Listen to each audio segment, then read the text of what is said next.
going to show you a simple wax up technique that we use when we train all our new employees. In fact, I'll show you two different methods on one case. One, because some employees like use wax different ways. One, we like to soften the wax up, fold it, start around one side, press it up against the teeth. With this technique, I am purposely overwaxing it because it really doesn't matter. Pinch it off the peripheral row.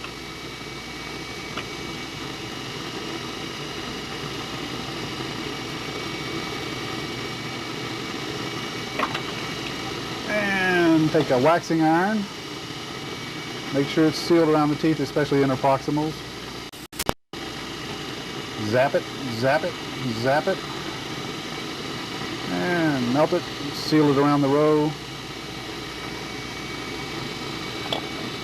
And a lot of people, and in some cases like partials anyway, you'll want to flow it on. So you'll take some preheated wax, and on this side we'll flow it on instead.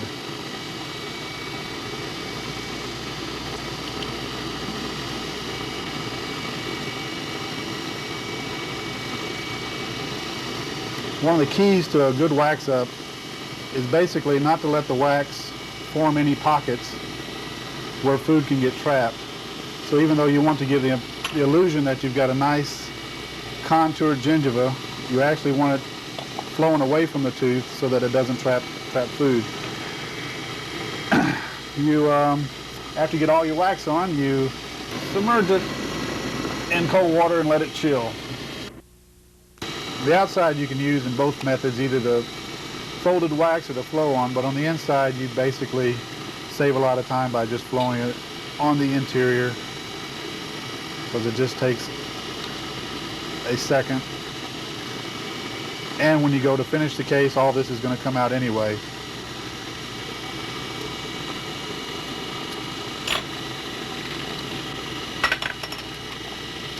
And take a torch,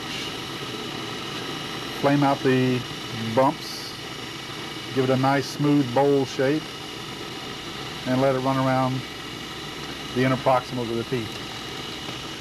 Then we cool it. And generally while the upper is cooling, we wax up the lower and then swap out. While the lower is cooling, we'll take the upper. Notice all the wax all over everything, and that's what the brush is here for. First we contour the wax toward the peripheral. And just a nice steady hold the brush down, let it do the work.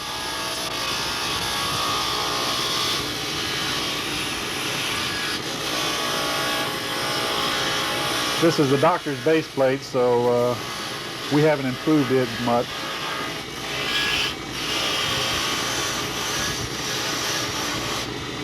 All right. Then you have the peripheral, like it, or how I like it. Concentrate on the teeth. There again, I'm pressing the teeth at a 45-degree angle toward the center of the brush, concentrating the brush on the teeth alone and not so much on the wax. As you'll notice, the brush kind of wraps around the teeth and forms the wax around the teeth also. Okay, on this side I'll go the other way so you can see how it looks after you come out of the tooth.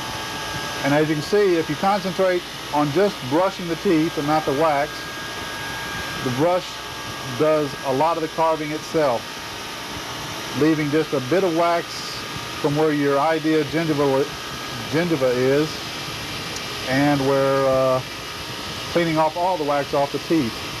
The brush takes all the wax off the teeth and shapes the wax up toward the contour of the tooth. And because of the natural contour of the tooth,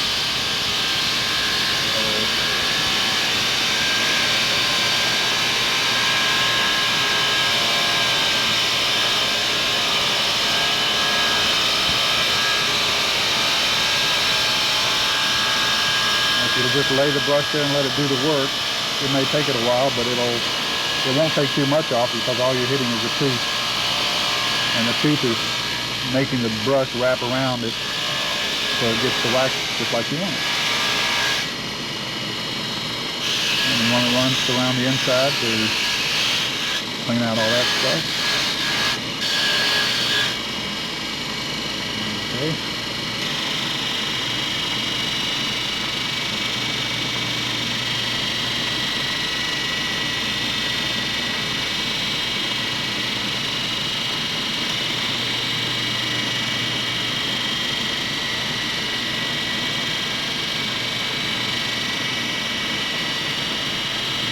Okay, we've brushed the row down to where we want it, and we've brushed the neck of the teeth down to where we want it, so we have to get the area between the neck and the row to where we want.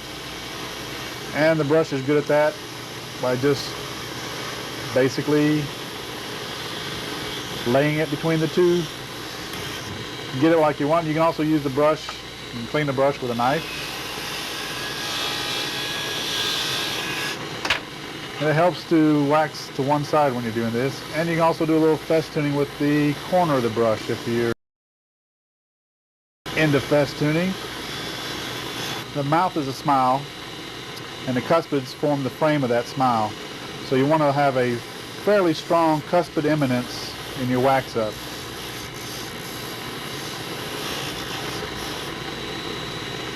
Now I like to carve with the case on the model. So I put it back on the model with the articulator. Just gives me more balance. Run the roach carver around the necks of teeth. It should be in one nice little continuous run. Make your carve right at the neck of the teeth, sloping away from the teeth so that you don't create a food trap.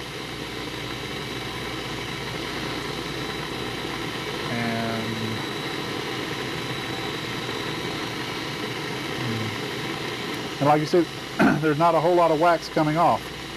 Your brush has got your wax right to the teeth. You're just making that one fine definition between wax and teeth, so that it's clear, it's clean. Occasionally you'll dig out too much out of the inner proximal, but that's what we call characterization or naturalization of the denture.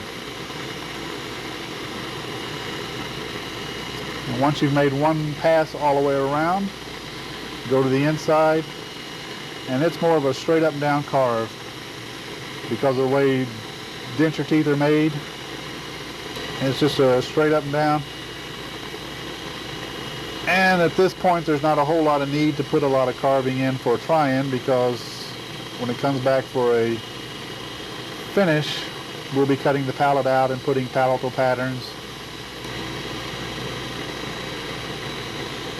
And as you can see, there's not a whole lot of wax coming off this way either. Alright, after we've made our first carve, I like to go over it once more softly with the brush just to blend in any rough peaks that the carve may have given us.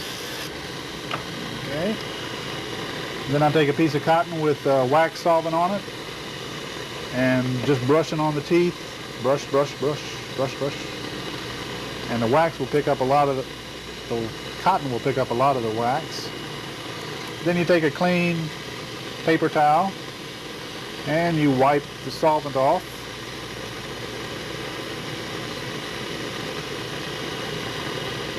From lingually and otherwise, buccal label-y. And we take an alcohol torch, because the brush wheel leaves an awful lot of little bitty scratches, and just give a light torching, bring the shine out, take all the scratches out, and it does help evaporate the wax solvent some.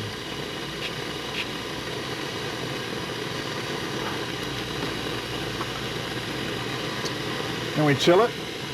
Then you take a wet cotton with just clean cold water and buff it.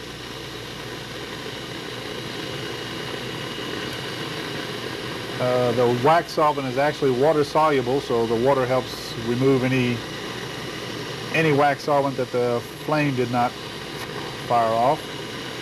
but the buffing gives you a real nice high shine to it. Okay, and then for 99% of our cases it goes out like that, but when you really want to wow a doctor or a patient, doctors don't get wowed, but patients do.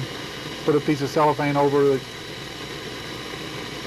the wax, take your little Robinson bristle brush, and just run it up and down, run it in approximately, pull it off, run it some more,